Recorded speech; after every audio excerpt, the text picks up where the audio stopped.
यहाँ बात करते हैं हम लोग फर्स्ट क्वेश्चन की। क्या बोला गया है यहाँ पे फर्स्ट क्वेश्चन में, the colour code of resistance is given. आप सब कितना लल्लू सवाल है, क्या है इसके अंदर, येलो दे रखा है भाई, येलो का 4 होता है, वॉयलेट का 7 होता है, ब्राउन जो उसको 10⁻1 होती है, तो मल्टीप्लाई कर दिए 470 हो गया, गोल्ड का ±5% होता है।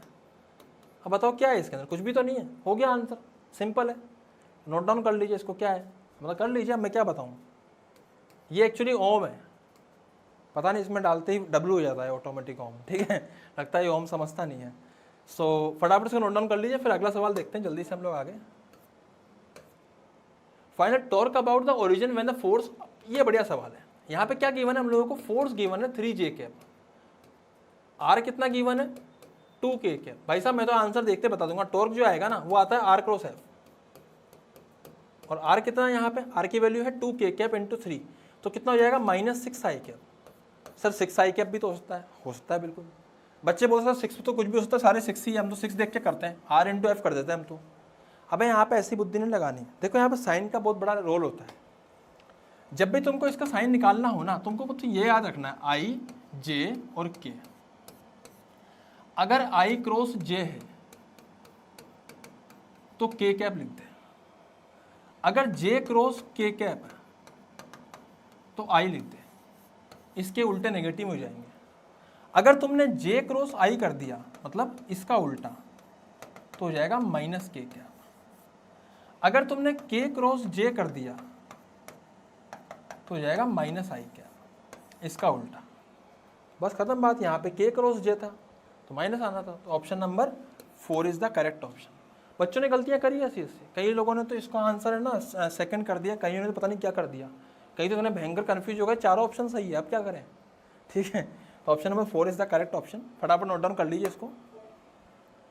2 particles of mass 5 kg and 10 kg respectively, जल्दी से देख लेते हैं बेटा इसका आंसर। यहाँ पे 5 kg का एक मास है, यहाँ पे 10 kg का एक मास है। So 5 kg and 10 kg respectively are attached to the two ends of a rigid rod of length 1 meter. So ये दोनों के दोनों 1 meter से attached with a negligible mass. Getting my point?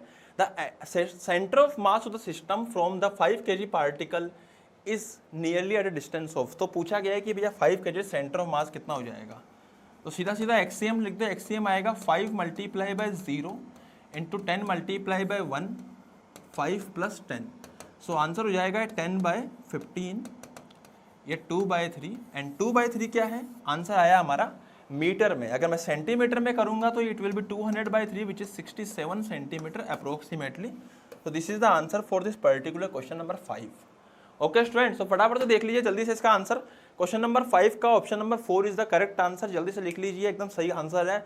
आगे बढ़ते हैं, फटाफट अपना आंसर भी चेक कर लीजिए जल्दी से, कितने मार्क्स आ रहे हैं, कमेंट बॉक्स में जरूर बताइएगा कितने मार्क्स आपके आ रहे हैं। तो आगे बढ़ते हैं जल्दी से बेटा, नेक्स्ट सवाल देखते हैं हम लोग। Ray is incident at an angle of incident I on surface of a small angle to prism. So पूछा क्या गया, emerges normally from the opposite surface if the refractive index of the material of the prism is mu. Refractive index कितना दे रखा है, mu दे रखा है। तो पूछा क्या जा रहा है, the angle of the incident is nearly equal to angle of incident पूछा गया। तो ऐसे केस में देखो, जब भी हम लोग बात करते हैं, मेरी बात ध्यान समझिएगा, प्रिज्म क्या है हमारा, थिन प्रिज्म है। कहाँ लिखा है ये बात, small angle to prism, surface small angle to prism है ना, with angle of prism A and emerges normally from the opposite. देखो यहाँ पे क्या हो रहा है बेटा, यहाँ पे R1 प्लस R2, यहाँ पे नहीं, हर प्रिज्म के केस में यही होता है, सही बात है। यहाँ पे हम जानते हैं कि जो E की वैल्यू है वो 0 है, क्यों, एक मिनट, ऐसा क्यों है, E की वैल्यू 0 क्योंकि ये नॉर्मली ही निकल रहा है। इसका मतलब यहाँ पे हम ये भी जानते हैं कि अगर E की वैल्यू 0 है तो R2 की वैल्यू भी 0 होगी। इसका मतलब जो R1 है वही हमारा A के बराबर हो जाएगा। Getting my point? So what I can say is कि अगर मैं स्नेल्स लॉ लगाता हूँ तो N1 which is 1 into sine I, this should be equal to mu into sine R1। Getting my point? So हम लोग साइन आई को लिख सकते हैं डायरेक्टली आई, और म्यू को तो म्यू ही रहने दीजिए, और साइन R1 को लिख सकते हैं हम लोग R1। सो R1 कितना हो जाएगा हमारा I बाय म्यू। अबे समझ में आ रहा है, आई बाई म्यू हो गया R1। R1 की वैल्यू यहाँ पुट कर दीजिए, it will be I by mu, this should be equal to A, so we know that I will be equals to mu into a, so this is the answer for this particular question, so mu into a is the answer for question number 6। okay students, तो फटाफट से देखते हैं अगला सवाल जल्दी से, और नेक्स्ट सवाल पे आगे बढ़ते हैं हम लोग फटाफट से, है ना। नेक्स्ट सवाल, ओके स्टूडेंट, तो क्या बोला गया है इसका सवाल में, body weigh 72 newton on the surface of the earth, what is the gravitational force on it at a height of equal to half the radius of the earth. तो रेडियस ऑफ द अर्थ के आधी height पे पूछा गया है, अपने को आधी हाइट पे निकालना है, चलो फटाफट से निकालते हैं। तो बेसिकली फोर्स अगर हमें निकालना है तो हम लोग क्या करेंगे, 72 न्यूटन कहाँ लग रहा था, कहाँ पे लग रहा था 72 न्यूटन, सरफेस पे लग रहा था। सो what I can say is surface पे लगने वाला mg 1 प्लस h/r का होल स्क्वायर। तो इसी फॉर्मूले को हमें लगाना है यहाँ पे और आंसर निकालना है। सो f की वैल्यू कितनी आ रही है, f की वैल्यू हमें निकालनी है, और 72 न्यूटन क्या था, mg था अपना, ये वो f डैश था जो सरफेस पे लग रहा था। ओके, हमें क्या करना है यहाँ पे, हम लोगों को इसको मैं सही लिख देता हूँ थोड़ा सही तरीके से, हमें यहाँ पे f की वैल्यू निकालनी है, 72 divided by 1 plus r/2 divided by r का होल स्क्वायर। ओके स्टूडेंट्स, तो r से r उड़ा दीजिए, कितना आएगा 1/2, इसको सोल्व करने पे ये हो जाएगा 1/2 प्लस 1 इज 3/2 का होल स्क्वायर। सो बेसिकली ये कितना बन जाएगा, f बराबर 7/2 divided by 9/4। So after solving this will be 32 Newton.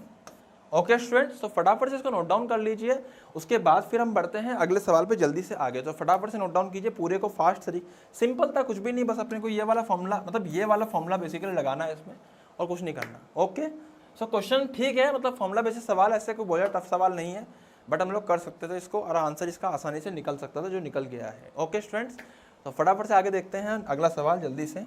10 light with an average flux of 200 what centimeter square fall on a non-reflecting surface at normal incidence having a surface area of this. The energy by surface during time span of minute is. तो पूछा गया overall पूछा गया हम लोगों को कि energy निकालनी है। तो भैया ऐसे सवालों में क्या करते हैं, एक मेरी बात ध्यान समझना, अगर तुमको एनर्जी निकालनी हो, सबसे पहले पावर कितनी आ रही है, तो फ्लक्स कितना है 20 वोट पर सेंटीमीटर स्क्वायर, इसका मतलब 20 वोट पर सेंटीमीटर स्क्वायर, 20 वोट एनर्जी आ रही है, इसका मतलब 20 सेंटीमीटर स्क्वायर में कितनी आएगी 400 वोट। तो this is the total energy falling पर सेकेंड। वोट मतलब जूल पर सेकेंड, वोट का मतलब क्या होता है जूल पर सेकेंड। हमारे पास में कितना टाइम है 60 मिनट्स, तो टोटल एनर्जी कितनी फॉल कर रही होगी, देखो 400 जूल पर सेकेंड फॉल कर रही है, तो 60 मिनट में कितनी करेगी, मल्टीप्लाई बाय 60। सो आंसर कितना हो जाएगा ये, सो ये आंसर हो जाएगा 2 × 2 4 × 6 24 × 10⁻³ joule. So this is the answer, question number 4 is the correct option for this particular question number 10। Okay student, तो फटाफट इसको नोट डाउन कर लीजिए, फिर बढ़ते हैं आगे अगले सवाल पे, नेक्स्ट सवाल पे। A short electric dipole have a dipole moment of 16 × 10⁻⁻9। सो देख लीजिए यहाँ पे क्या हो रहा है, मेरा डाइपोल मोमेंट कितना आ रहा है अपना 16 × 10⁻⁹ coulomb metre. The electric potential due to the dipole at a distance of 0.6 metre from the centre of the dipole situated on line making an angle 60 degree with the dipole axis is. मान लीजिए कि तुम्हारा ये dipole था, एक minute इसको मैं थोड़ा अलग करना बनाता हूँ। मान लीजिए कि तुम्हारा डाइपोल था P, हमें क्या करना है बेटा, यहाँ पे मान लीजिए कि ये किसी एंगल पर हमें इस दूरी पे, मतलब यहाँ पे R जो दे रखा है वो दे रखा है 0.6 मीटर, यहाँ निकालना है हमें पोटेंशियल। सो हम जानते हैं कि दिस एंगल इज व्हाट, ये एंगल कितना है, ये एंगल हमारा है 60 डिग्री, है ना। सो हम जानते हैं, हम लोग जनरली क्या करते हैं डाइपोल के टाइम पे, हम लोग दो टुकड़ों में तोड़ लेते हैं इसको, इधर आएगा कितना P cos 60 और इधर आएगा P sin 60। अब P sin 60 के लिए ये पॉइंट क्या हो जाएगा, परपेंडिकुलर बाइसेक्टर, लेकिन P cos 60 के इसकी एक्सिस पर ही हो जाएगा। सो P cos 60 की वजह से जो पोटेंशियल यहाँ पे आएगा वो आएगा KP cos 60 by R square. So बेटा यही हम लोगों को निकालना था। तो यहाँ से हम पोटेंशियल निकालना, तो के की वैल्यू होती है 9 into 10⁹9 which is also given here. Okay, and P कितना है हम लोगों को दे रखा है 16 into 10⁻⁻9 multiply by cos 60 is 1/2 divide by R is 0.6 का होल स्क्वायर। सो बेसिकली ये इससे कट जाएगा, कैंसिल आउट हो जाएगा, बचा क्या 16/2 is 8, so 8 multiply by 9 is 72 divided by 0.36। इसको सोल्व करने पे ये आएगा 200। तो देखते हैं 200 is the correct answer for this particular question. तो फटाफट से बेटा इसको भी नोट डाउन कर लीजिए, फिर आगे बढ़ते हैं हम लोग नए सवाल पे, अगले सवाल पे जल्दी से। क्वेश्चन नंबर 11 हो चुका है, अब बात है क्वेश्चन नंबर 12 की। सो सवाल ये बहुत ज़्यादा टफ नहीं था, बट ठीक है, थोड़ी सी कैलकुलेशन इसके अंदर थी, थोड़ी सी बुद्धि आपको लगानी पड़ेगी इस सवाल के अंदर। तो इसको जल्दी से नोट डाउन कर लीजिए, फिर आगे बढ़ते हैं अगले सवाल पे फास्ट। हाँ जी, सो नेक्स्ट सवाल देखते हैं। Ball is thrown vertically downward with velocity 20 metre per second from the top of a tower, it hits the ground after some time with velocity of 80 metre per second, the height of the tower is. तो बिल्कुल simple सवाल है बेटा, कोई tough सवाल नहीं है। इसको देखो लोग इसको कैसे करते हैं, इसको लोग दो तरीके से कर लेते हैं। कुछ लोग क्या करते हैं, इसको हाइट ऑफ टावर निकालनी है अपने को, तो यहाँ से 20 मीटर पर सेकंड से एक बॉल छोड़ी गई है, यहाँ पहुँच चुकी है 80 मीटर पर सेकंड पे। अब काइनामेटिक्स से करो तुम, चाहे एनर्जी कंजर्वेशन से करो, एक ही बात है ना, मतलब आंसर तो आना ही है। तुम किसी भी तरीके से कर लो, अगर तुम लोग डायरेक्टली इसको एनर्जी कंजर्वेशन से करोगे तो भैया यहाँ पे कितनी एनर्जी थी, यहाँ पे थी हाफ m इंटू 20 का square which is kinetic, plus potential कितनी थी mgh। This should be equal to kinetic कितनी आएगी लास्ट के अंदर, लास्ट में आएगी हाफ m इंटू 80 का स्क्वायर, और पोटेंशियल कितनी हो जाएगी 0, क्योंकि मैंने यहाँ पे क्या माना है, यहाँ पे ग्रेविटेशनल पोटेंशियल एनर्जी हमने 0 मानी है। ओके स्टूडेंट्स, सो बेसिकली यहाँ से m से m उड़ा दीजिए, अब क्या बचेगा, तो g इंटू एच जो आ रहा है वो कितना आ रहा है 80 का स्क्वायर माइनस 20 का स्क्वायर। तो सोल्व करने पे कितना हो जाएगा, ये हो जाएगा 80 का स्क्वायर माइनस 20 का स्क्वायर। दो तरीके से सोल्व करने के, या तो प्रॉपर तरीके से सोल्व कर लो तो कितना आएगा 6000, या मैं क्या करता हूँ ज़्यादा परेशान नहीं होने का, फटाफट से a square minus b square मतलब a plus B a minus B, so a plus B is 100, a minus B 60, so answer is 6000 into 10 multiply by h, so h कितना हो जाएगा 600। तो 600 यहाँ पे हमारा आंसर आना चाहिए। नहीं, छोटी सी यहाँ मिस्टेक हो गई बेटा, यहाँ पे 2gh और आएगा, क्योंकि 2 था ना, इसको भी मल्टीप्लाई करना था हम लोगों को। ओके, सो इसको 2 से इधर रहने दीजिए, इसका आंसर आएगा 300। So 300 should be the answer for this particular question. Okay, so इन सब चीज़ों का ध्यान रखना है, यहाँ पे हाफ वगैरह हो गए, ऐसी चीज़ें ना छूट जाए कहीं की पता पड़ा की गलती हो जाए। सो इसी का ध्यान रखना है, यहाँ पे 300 यहाँ पे आंसर है। ओके स्टूडेंट, सो बढ़ते हैं नए सवाल पे, नेक्स्ट क्वेश्चन पे जल्दी से। क्वेश्चन नंबर 12 हो चुका है, अब हमारी बारी है क्वेश्चन नंबर 13 करने की। देखते हैं, नोट डाउन कर लीजिए इसको जल्दी से।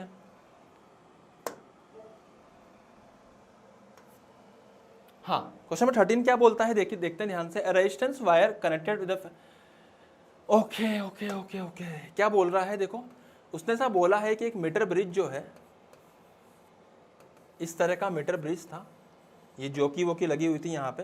इन्होंने क्या बोला है कि 3:2 में इसको हम लोग डिवाइड कर लेते हैं, और बोला क्या गया है कि रेजिस्टेंस बैलेंसेस, ये ओम लिखा हुआ है एक्चुअली ना, 10 ohm resistance in the right, तो यहाँ पे बेसिकली 10 ओम लिखा हुआ है, at a point which divides the bridge wire in the ratio of 3:2।